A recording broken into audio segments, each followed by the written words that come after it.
我成日覺得，即係每一個人嗰個控制狂係好強烈嘅。我覺得係每個人個入邊都有，不過係你哋自己唔承認嘅啫。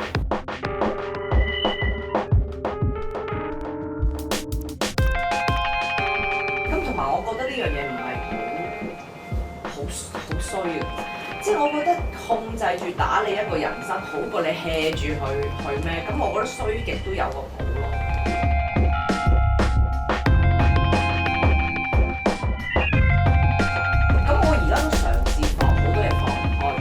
因為我覺得，既然我以為我自己控制到，但係到頭來控制唔到，咁都係其實佢控制緊我啫。